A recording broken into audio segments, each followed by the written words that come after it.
নমস্কাৰ, মই doctor Krishnachandra Narzary, GNRC হস্পিটেলৰ হৃদৰোগ বিশেষজ্ঞ। আজি আমি আপোনালোকৰ মাজলৈ আহিছোঁ দুআষাৰমান এৱেৰনেছ আনিবৰ কাৰণে হাৰ্ট ডিজিজৰ বিষয়ে। আমি জানো যে হৃদৰোগ হ'লে বা হাৰ্টৰ অসুখ হ'লে খুব জৰুৰীকালীনভাৱে বহুত ক্ষেত্ৰত আমি ট্ৰিটমেণ্ট ল'বলগীয়া হয়। চ' এটা কথা ক'ব বিচাৰিছোঁ, হাৰ্ট ডিজিজ বুলি ক'লে সাধাৰণতে অকল এটা ডিজিজ ইণ্টিটি নুবুজায়, বহুত বেলেগ ধৰণৰ বেলেগ টাইপৰ ডিজিজ থাকিব পাৰে। কিছুমানৰ ভালভৰ অসুখ থাকিব পাৰে, কিছুমানৰ হাৰ্টৰ মাচলটো উইক থাকিব পাৰে, কিছুমানৰ তেজৰ নলীৰ ভিতৰত বেয়া চৰ্বি জমা হৈ তেজৰ নলীটো ব্লক কৰি হাৰ্ট এটেক কৰিব পাৰে। আৰু কিছুমানৰ কি হয়, হাৰ্টৰ চাৰিওফালে যিটো লেয়াৰ থাকে তাত বেয়া পানী জমা হৈ ইনফেকশ্যনৰ কাৰণেই হওক বা অইন কাৰণতেই হওক তেনেকুৱা হ'ব পাৰে। আৰু কিছুমানৰ কি হয়, হাৰ্টৰ ইলেক্ট্ৰিকেল এক্টিভিটি যিটো হাৰ্টবিট আমাৰ যিটো স্পণ্টেনিয়াছলি আহি থাকে, যিটো 60ৰ পৰা 100 বিটত মানে যিটো হ'ব লাগে বা ফিজিকেল এক্টিভিটিৰ লগত কেতিয়াবা বাঢ়িব লাগে, যিটো ফিজিঅলজিকেল ৰেছপন্স হিচাপে, সেইখিনি যদি মেইনটেইন নহয়, কেতিয়াবা কি হয়, কিছুমান মানুহৰ হাৰ্টবিট খুব বেছিকৈ খৰকৈ মাৰে আৰু তেনেকুৱাও বেলেগ ধৰণৰ টাইপ থাকে, সেইবিলাকৰ ট্ৰিটমেণ্ট বেলেগ হয়। আৰু কিছুমান মানুহৰ হাৰ্টবিট যিখিনি মিনিমাম থাকিব লাগে 60, তাতকৈ তলত যদি গুচি যায়, মানুহজন হয়তো অজ্ঞান হৈ পৰে বা ভাগৰুৱা হয় বা তেনেকৈ মূৰ ঘূৰণি হয়, তেনেকুৱা ধৰণৰ বেলেগ ধৰণৰ হাৰ্টৰ অসুখ হয়। কিন্তু আজি মই বিশেষকৈ যিমানবোৰ হাৰ্ট ডিজিজ আছে তাৰ ভিতৰত চবতকৈ বেছি চিন্তাৰ কাৰণ হয়, তাৰ বিষয়ে মই দুআষাৰমান ক'ব খুজিছোঁ। সেইটো হ'ল ইস্কেমিক হাৰ্ট ডিজিজ, আৰু মেডিকেল টাৰ্মত আমি কৰ'নাৰী আৰ্টাৰী ডিজিজ বুলিও কওঁ। ইস্কেমিক হাৰ্ট ডিজিজ বা কৰ'নাৰী আৰ্টাৰী হাৰ্ট ডিজিজটো সকলোতকৈ ভয় লগা, কাৰণ এইটো এটা বয়সত মানুহৰ বয়স হোৱাৰ লগে লগে ৰিস্ক ফেক্টৰবিলাক বাঢ়ি যায়। ৱেষ্টাৰ্ণ কাণ্ট্ৰিত দেখা যায় যে তেখেতসকলৰ অনছেটটো কিছু পলমকৈ দেখা দিয়ে, বাট আমাৰ ইণ্ডিয়ান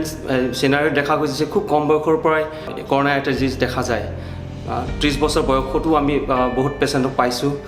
30 বছৰৰ পিছত যিমানেই বয়স বাঢ়ি যায় সিমানেই ৰিস্ক ফেক্টৰছবিলাক বাঢ়ি যায়। কৰ'নাৰী আৰ্টাৰী ডিজিজ থুলমূলকৈ ক'বলৈ গ'লে আমাৰ হাৰ্টত যিটো মাচল মাংসপেশীটোক ব্লাড ছাপ্লাই দিয়া তেজৰ নলীবিলাকক আমি কৰ'নাৰী আৰ্টাৰী বুলি কওঁ। কৰ'নাৰী আৰ্টাৰী ডিজিজ ৰাইট ছাইডৰ পৰা ওলায় আৰু লেফ্ট ছাইডৰ পৰা ওলায়, দুটা ব্ৰাঞ্চ থাকে। লেফ্ট ছাইডৰ ব্ৰাঞ্চিং ছাপ্লাইটো বেছি থাকে, লেফ্ট ছাইডতকৈ কিছু কম হয়। কিন্তু ৰাইট ছাইডৰ কৰ'নাৰী আৰ্টাৰী ডিজিজ বা লেফ্ট ছাইডৰ কৰ'নাৰী যিকোনো কৰ'নাৰী আৰ্টাৰী ভিতৰত যদি বেয়া চৰ্বিবিলাক জমা হয়, তেতিয়া মানুহজনৰ অসুবিধাবিলাক আৰম্ভ হয়। আৰু যেতিয়া 50% ওপৰতকৈ যেতিয়া ব্লকেজটো ষ্টাৰ্ট হয়, তেতিয়াই মানুহৰ চিমটম ষ্টাৰ্ট হ'ব পাৰে। চ' কৰ'নাৰী আৰ্টাৰী ডিজিজ কোনবিলাক মানুহৰ বেছিকৈ হ'ব পাৰে? যিবিলাক মানুহৰ ফিজিকেল এক্টিভিটি খুব কম থাকে, যিবিলাক মানুহৰ প্ৰিমিচিয়ৰ আৰ্লি কৰ'নাৰী আৰ্টাৰী ডিজিজ হোৱাৰ ফেমিলি হিষ্ট্ৰী থাকে, আৰু যিবিলাকৰ ধৰক খাদ্যাভাস খুব ভাল নহয়, খুব ফেটি বস্তু বা তেনেকুৱা জাংক ফুড বেছিকৈ খায়। চ' কৰ'নাৰী হাৰ্ট ডিজিজ সাধাৰণতে উচ্চ ৰক্তচাপ আৰু যিবিলাক মানুহৰ ডায়েবেটিছ থাকে তেখেতসকলৰ ৰিস্কটো বাঢ়ি থাকে। লগতে আৰু এটা ইম্পৰ্টেণ্ট ৰিস্ক ফেক্টৰ হ'ল কি, স্মকিংটো খুব বেয়া। যিবিলাক মানুহে যিকোনো not only smoking, any form of tobacco coronary artery ডিজিজৰ কাৰণে বেয়া,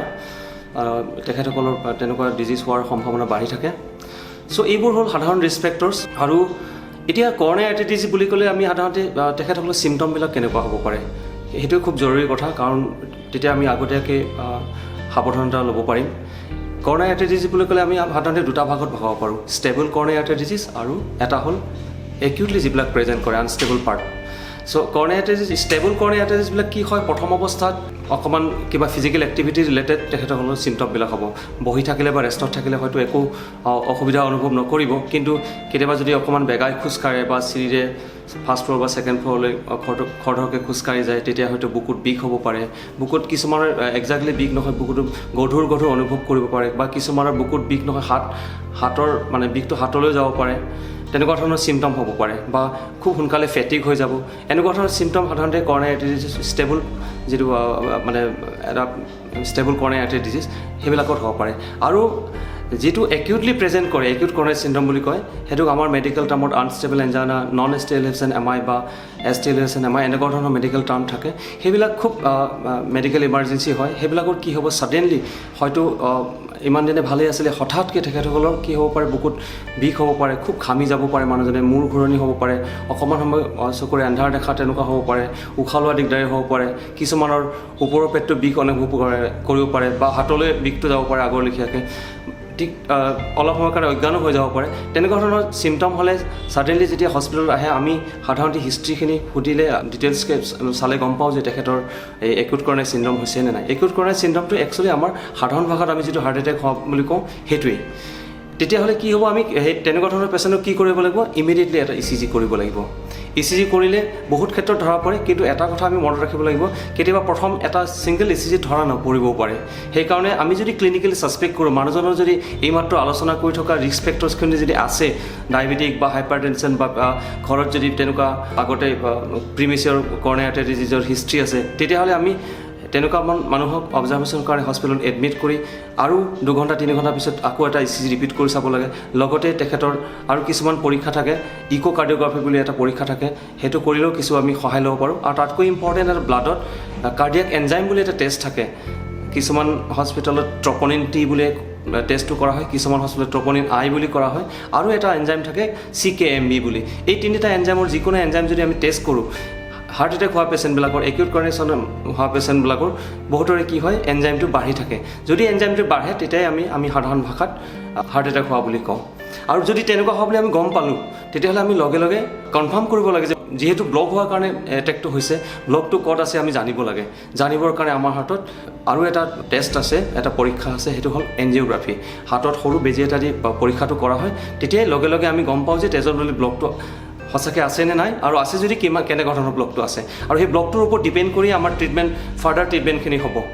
এনে মেডিচিনটো খাবই লাগিব যদি ব্লক আছে মেডিচিনৰ যিখিনি কমন ষ্টেণ্ডাৰ্ড মেডিচিন সেইখিনিতো অহাৰ লগে লগে দিয়াই হয় কিন্তু এনজিঅ'গ্ৰাফি কৰাৰ পিছত যদি আমি ব্লকেজটো গম পাওঁ তেতিয়াহ'লে কিছুমানত হয়তো ব্লকটো যদি কমকৈ থাকে যিখিনি মেডিচিন আমি অলৰেডি ষ্টাৰ্ট কৰিলোঁ সেই মেডিচিনখিনিয়ে কণ্টিনিউ কৰিম কিছুমান দীঘলীয়াকৈ খাব লাগিব আৰু যদি ব্লকটো বেছিকৈ আছে ব্লকটো বেছিকৈ থাকিলে আমাৰ হাতত 2টা ট্ৰিটমেণ্ট আছে যিটো নেকি লাইফ ছেভিং হয় আৰু খুব মানে সময় এটা নিৰ্দিষ্ট সময়ৰ ভিতৰত কৰিব লাগিব তেতিয়াহে মানুহজনে মেক্সিমাম বেনিফিট পাব তেনেকুৱা ধৰণৰ ট্ৰিটমেণ্টটো হ'ল কি আপোনালোকে চবেই জানে এনজিঅ'প্লাষ্টি বুলি এটা ট্ৰিটমেণ্ট থাকে আৰু কিছুমানক এনজিঅ'প্লাষ্টিক কৰাৰ পিছত তাতে ষ্টেন বুলি এটা মেটালিক ডিভাইচ লগাই দিয়া হয় আৰু কিছুমানক এনজিঅ'প্লাষ্টিক কৰিব যদি নোৱাৰোঁ তেতিয়াহ'লে তেনেকুৱা ধৰণৰ পেচেণ্টক বাইপাছ চাৰ্জাৰী দৰকাৰ হ'ব পাৰে চ' আপোনালোকে গম পাইছে যে আমাৰ এই কথাখিনি কোৱাৰ উদ্দেশ্যটোৱেই হ'ল কি হাৰ্ট এটেক হ'লে আমি খুব সোনকালে ট্ৰিটমেণ্ট কৰিব লাগিব আৰু ট্ৰিটমেণ্ট যদি সঁচাকৈ দৰকাৰ হয় যথেষ্ট ব্যয়বহুল হয় পিছলৈ গতিকে আমাৰ হাতত আমি কৰিবলগীয়া কি হয় আমি চিমটম হ'লেতো আহিবই লাগিব হস্পিটেলত ডক্টৰৰ পৰামৰ্শ ল'বই লাগিব কিন্তু তাতকৈ বেছি কথা আমি যিমানখিনি ৰিস্ক ফেক্টৰৰ কথা পাতিলোঁ সেই ৰিস্ক ফেক্টৰছখিনি যাতে আমি নিজে কণ্ট্ৰলত ৰাখিব পাৰোঁ তেতিয়াহ'লে হয়তো আমাৰ এই হাৰ্টৰ অসুখ হোৱাৰ মানে সম্ভাৱনাটো যথেষ্ট পৰিমাণে বাধা দি ৰাখিব পাৰিম চ' ইমানখিনি কৈয়ে মই আমাৰ আজিৰ আলোচনাটো সামৰণি মাৰিছোঁ